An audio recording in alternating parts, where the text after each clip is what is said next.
San Juan Carpentry presents What to expect when you're expecting IKEA Part 2. Hey everybody, welcome to part 2. Hopefully your kitchen is all ready to go. It's nice and finished, and there's tile on the floor, and there's paint on the ceiling and on the walls and texture, and it's beautiful. It's a beautiful thing. So now we can start assembling and installing our beautiful cabinets from IKEA.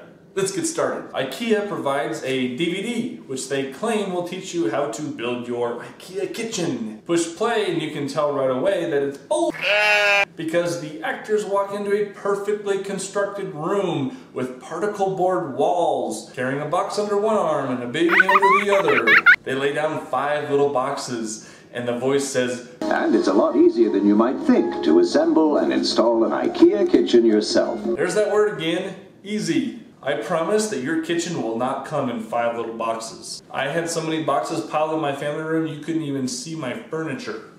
The couple then proceeds to build their cabinets on their perfectly constructed walls with no mess and pressed denim shirts. And we all know that walls aren't perfect. No wall is perfectly flat, square, straight, and level. The DVD recommends that you have a professional make your walls perfect before you install your kitchen. That would cost a fortune, not to mention it'd take a lot more time. So your installation will not be as easy as the Swedes make it look. You'll also need more tools than they claim you will, and material.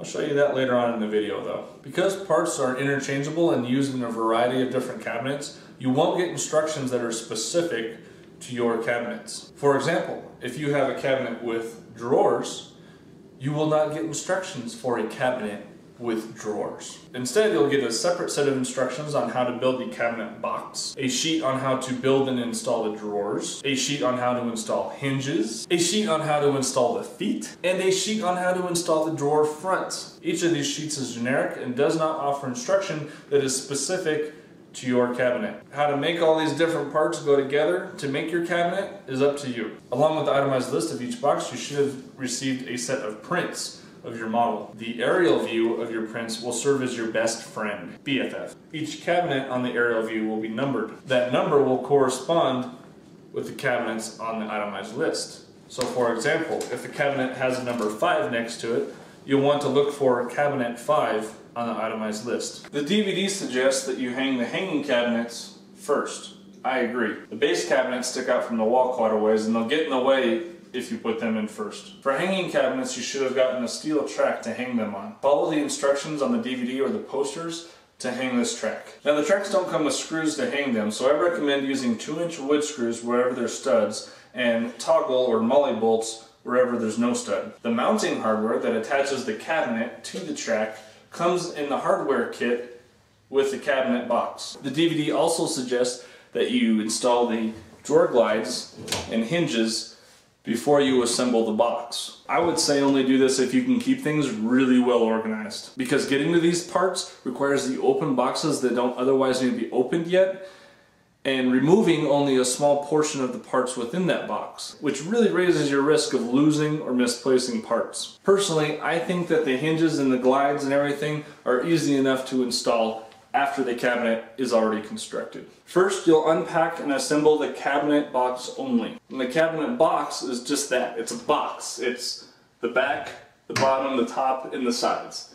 No drawers, no shelves, no door, no hinges, and the mounting hardware is part of the box. So anything that comes in the box with the box, that's what you want to do first, and only that. Use the mounting hardware to hang it on the track. If you have a corner cabinet, start with that first and work your way out. The IKEA video says to leave all the cabinets loose and tighten them up later, but I found it was a lot easier to get the first one in, get it level, get it set, get it straight, get it everything I want it to be, tighten it down, lock it down, leave it. That way each cabinet can help guide the positioning of the next cabinet. Trying to level all of them at once can be a real challenge. And if you do need to readjust a previous cabinet, it's pretty easy to just loosen it up and then tighten it down again. When deciding the elevation of your cabinets, keep in mind that it is impossible to install the crown molding if the cabinets or the crown molding is butted up against the ceiling. I recommend leaving just enough space between the crown molding and the ceiling that you can get your hand up in there with a little screwdriver